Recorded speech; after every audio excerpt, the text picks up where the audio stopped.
Только применив табельное оружие на поражение, полицейские смогли успокоить шумную компанию, мешавшую спать жителям одного из дворов на улице Чишмале. Стражи порядка вызвали люди, которые несколько часов не могли уснуть из-за криков и нецензурной брани, с помощью которых общались четверо нетрезвых молодых людей.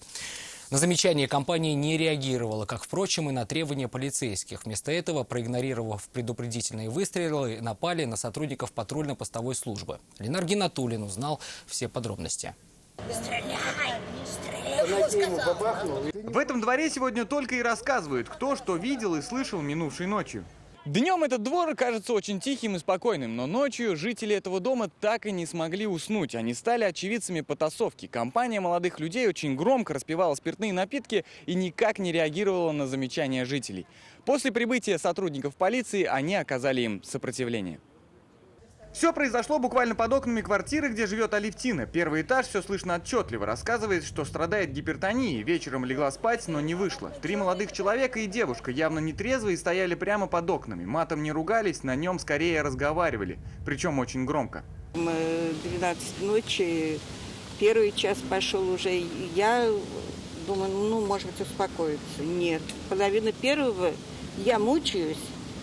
Сын видит, что я мучаюсь. Он открыл его на балкон и сделал им замечание. Ребята, вы отойдите хотя бы подальше.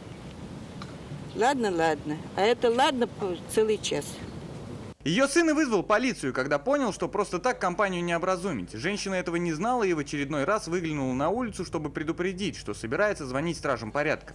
Как и куда исчезла девушка, женщина не знает. Зато видела, как в это время к компании подошел 4-й мужчина. И они, вероятно, вызвали для того, чтобы он их отвез. Потому что машина их стояла здесь вот под окнами на тротуаре.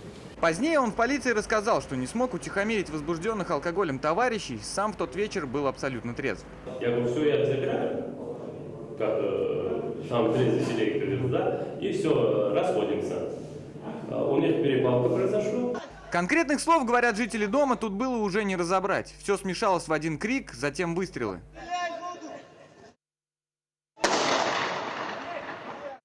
Они лезли на рожон, да, на рожон. И здесь, вероятно, у них схватка какая-то произошла, раз милиционер упал. Стреляет вверх. Отойдите, говорит, руки поднимите, не подходите к нам, не подходите. Они даже слушать не хотят. Вот потом был второй выстрел, потому что вышел отсюда еще один парень и начал орать: давай, стреляешь, давай, стреляй. Как итог, 2 молодых людей из этой нетрезвой компании успокоились, только получив ранения в бедра. Они были госпитализированы в республиканскую клиническую больницу, и после оказания помощи их отпустили из лечебного учреждения. После полицейские доставили их в отдел. Что стояли у подъезда нетрезвые и громко разговаривали, задержанные признают, но потом провалы в памяти.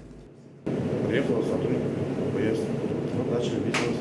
Просто без объяснений начали вас бить. Если честно, я не понял. Говорят, хотели сказать полицейским, что, мол, все поняли, расходимся, задерживать никого не надо. Но они почему-то не поняли. Пытались объяснить сотрудникам полиции, что скоро собираемся, уходим. Когда подходил сотрудник полиции, получается, пытался объяснить, он начал либо отойти. Я к нему ближе подходил, и получается, он говорит, отойди, иначе стреляю. Когда достал пистолет, первый предупредительный выстрел сделал, вы не поняли? Я на самом деле не помню, вообще выстрел был, нет. За что задержаны? Что произошло?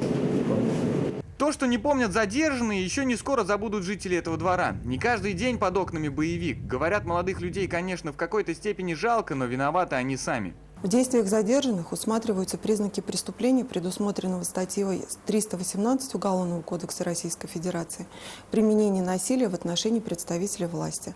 Все материалы этого дела полицейские передали в Следственный комитет, который проводит проверку. Решение, возбуждать или нет уголовное дело, будет принято после ее окончания. Ленар Гинатуллин, Амир Залишев, вызов 112.